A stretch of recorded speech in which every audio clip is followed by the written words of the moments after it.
Very good morning to all of you. देखिए, हम जो टॉपिक पढ़ रहे हैं आजकल, मुगल काल में भू राजस्व व्यवस्था के बारे में मैं आपको बता रहा था।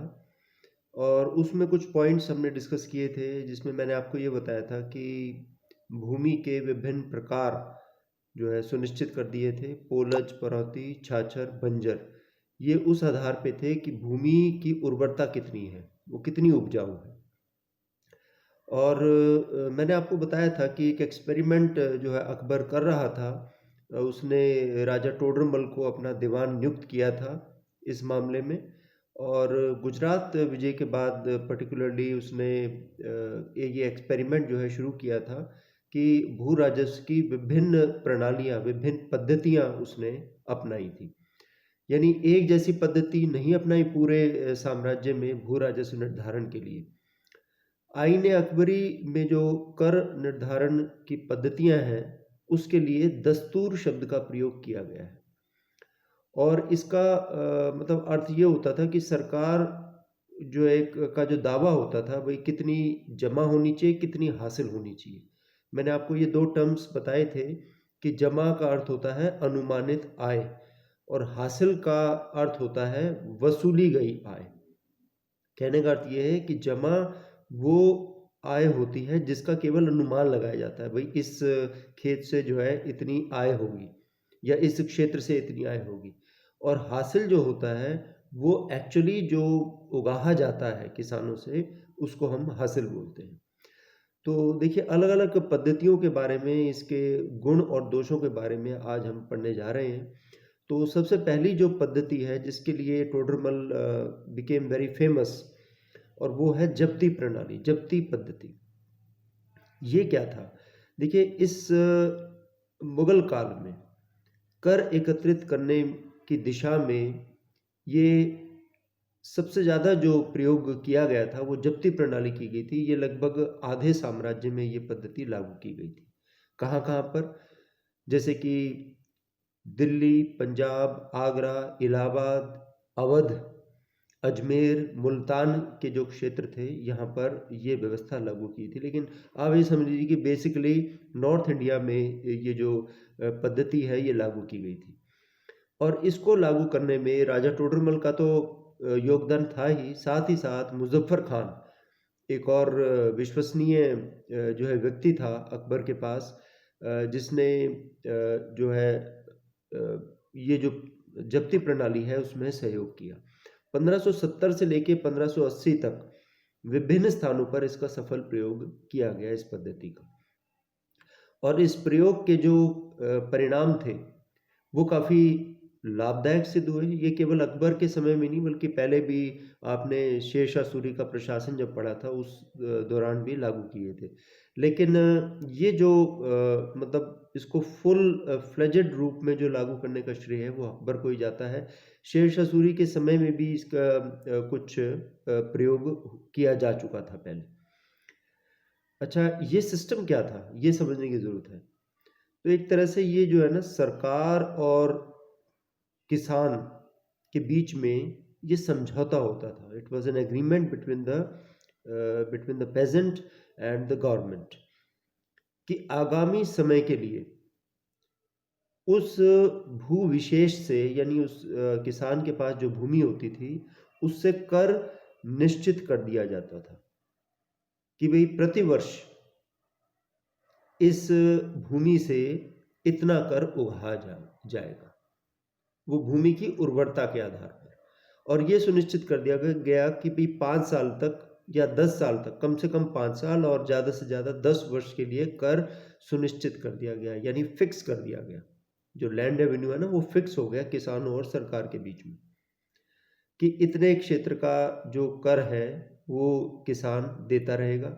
और ये कर जो है वर्ष में 2 बार उगाहा जाता था। और इसका निर्धारण कैसे किया जाता था? भूमि की पैमाइश करके। First the land was measured, then its fertility was counted, उत्पादन क्षमता कितनी है, और फिर जमीन की जो किस्म है, वो किस प्रकार की जमीन है, उस पर किस किस प्रकार की फसल हो सकती है, तो उसके आधार पर जो है कर निर्धारित किया जाता था। इसमें जमींदार और जो ग्राम के जो अधिकारी होते थे, जैसे पटवारी है, मुकद्दम है, कानून गो है, इनका काफ़ी महत्वपूर्ण इनका रोल होता था। और ये अधिकारी जो है सारा रिकॉर्ड अपने पास रखा करते थे। और किसानों को जो है ना 2 प्रकार के जो है पत्र दिए जाते थे। एक होता था पट्टा।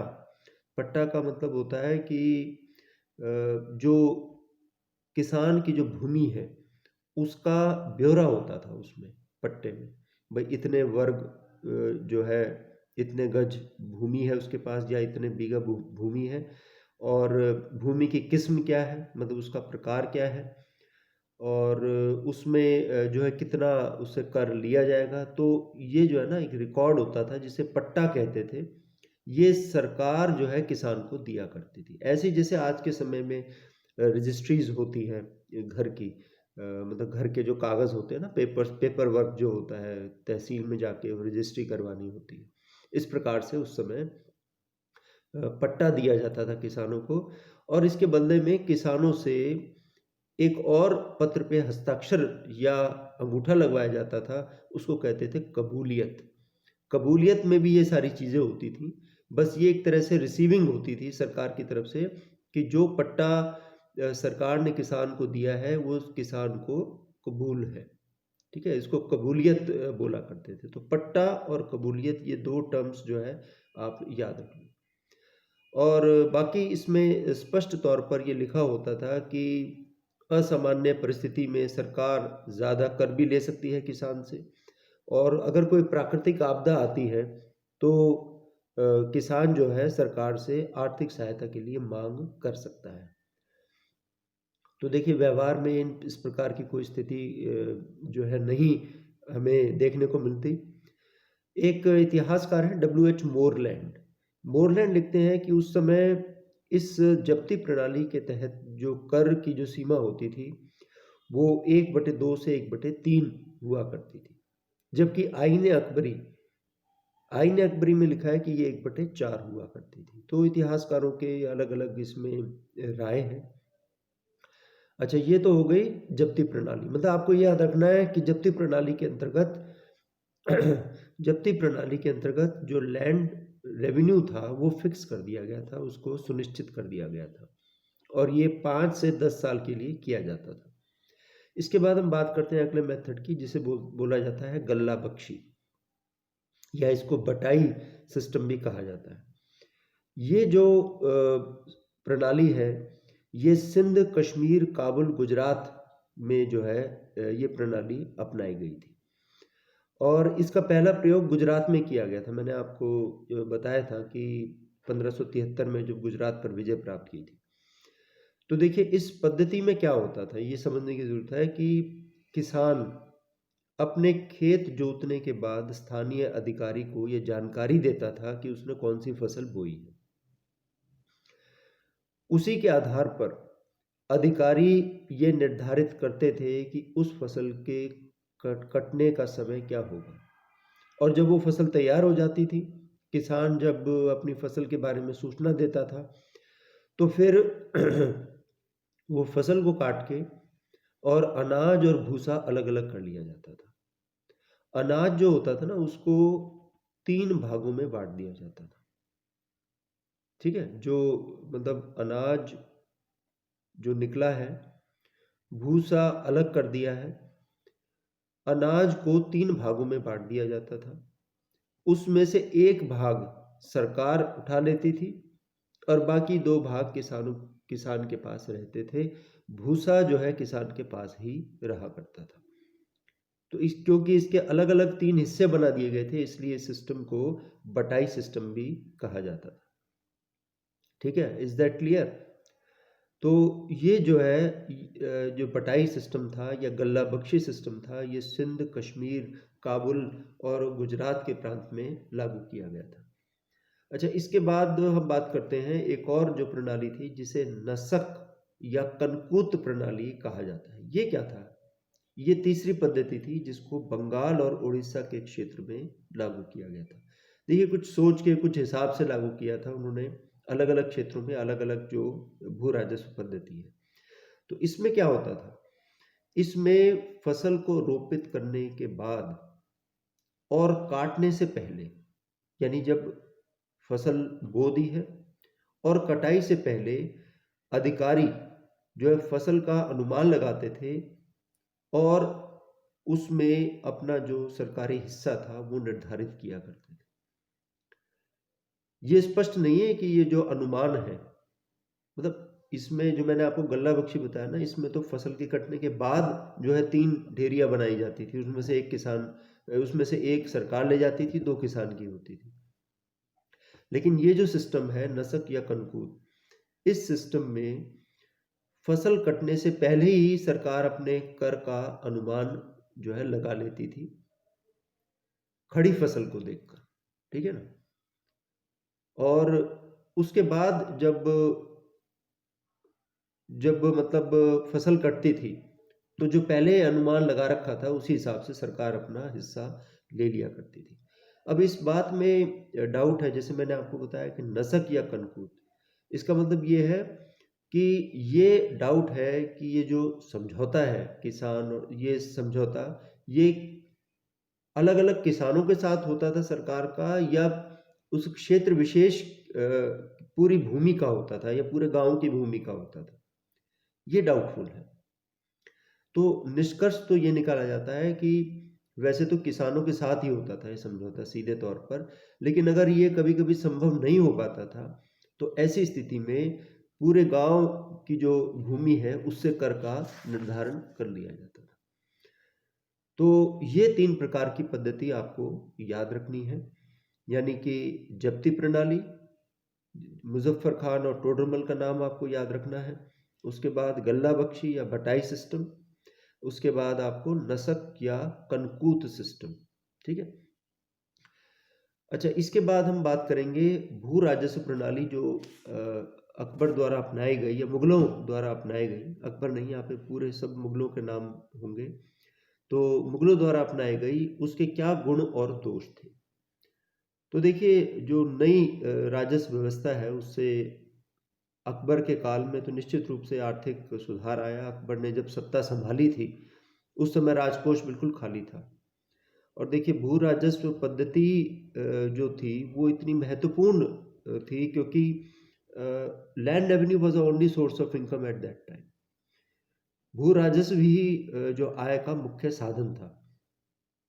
तो देखिए, टोडरमल ने अपने राजनीतिक सूझबूझ से, अपने प्रयासों से अपनी जो आर्थिक स्थिति को इतना मजबूत बना लिया कि मुगल साम्राज्य विश्व का सबसे संपन्न साम्राज्य बन गया। No other country was as rich as the Mughal empire at that time. यानी भारत में जो मुगलिया वंश जो था उस समय, उसकी आर्थिक संपन्नता पूरे विश्व में ऐसी आर्थिक संपन्नता उस समय नहीं थी। और ये स्थिति जो है अकबर के बाद तक भी बनी रही काफ़ी समय तक।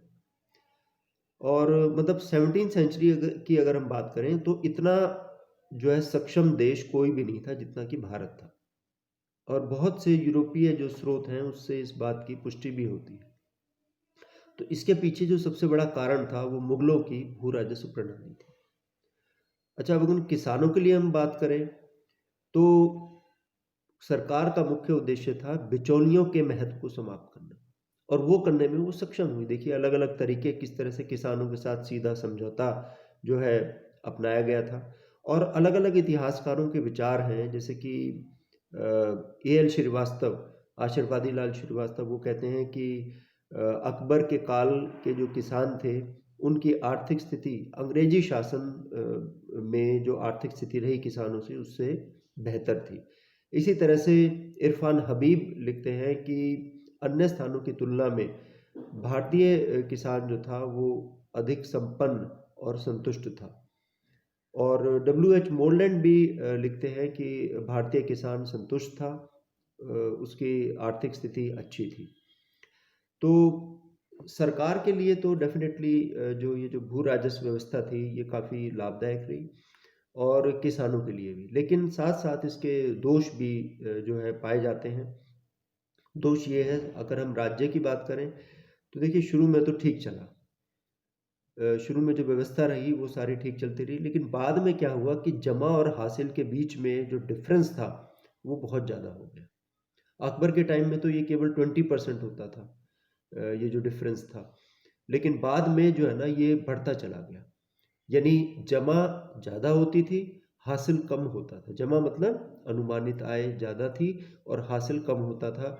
बाद के समय में जब मुगलों की जो आर्थिक स्थिति वो खराब होती चली गई, कुछ कारण रहे, जो शासकों की नीतियां, खासकर औरंगजेब के समय में तो क्या हुआ कि राजकोष रिक्त होता चला गया। उसके जो एक्सपेरिमेंट्स थे, जो उसने साउथ इंडिया के एक्सपीडिशंस किए, उसकी वजह से बहुत ज़्यादा जो है उसको मतलब पैसा खर्च हुआ मुगल काल में। और धीरे धीरे मुगलों की आर्थिक स्थिति खराब होती चली गई। और आप देखिए कि अगर हम बात करें मुगल काल के अंतिम वर्षों में, यानी अगर हम औरंगज़ेब की बात करें तो औरंगज़ेब के समय में जो मनसबदार थे उनको बहुत ज़्यादा जो उनकी संख्या बढ़ गई और उनके लिए राजकोष रिक्त हो गया, उनके लिए ज़मीन नहीं बची थी।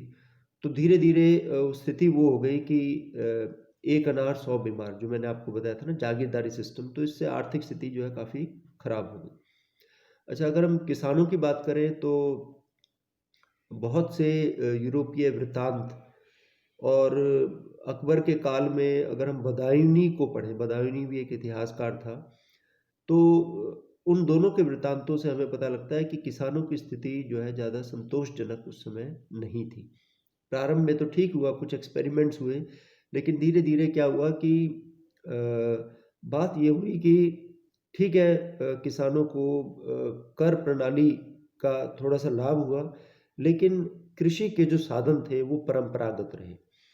कृषि में कृषि उत्पादन में वृद्धि करने का कोई प्रयास नहीं किया गया, जिसके कारण किसानों की हालत धीरे धीरे खराब होती चली गई। और कुछ ऐसे भी होता था कि जैसे मैंने आपको ये सिस्टम बताया था, गल्ला बख्शी सिस्टम। इसमें भी काफ़ी हेरा फेरी कर जाते थे लोग, बीच में जो है कमीशन, ये जो अधिकारी कर्मचारी होते थे ना, ये बीच में कमीशन जो है खा जाया करते थे। तो इस प्रकार से दोनों ही बातें थी कि गुण भी थे और दोष भी थे। लेकिन निश्चित रूप से अकबर के समय में भू राजस्व व्यवस्था की जहाँ तक बात है, इसमें स्थायित्व आया। इसको अकबर ने और वैज्ञानिक और तर्क संगत बनाया, जिस तरह से भूमि की पैमाइश की और 40 जो है इंच के गज का उसने जो है प्रयोग किया था। और कुछ गलतियां रह गई, जैसे रिश्वतखोरी है या बीच में दलाली है, उसको अकबर ठीक से नहीं संभाल पाया। तो ये जो है मुगल कालीन भू राजस्व व्यवस्था, ये आप तैयार कर लीजिए। Thank you.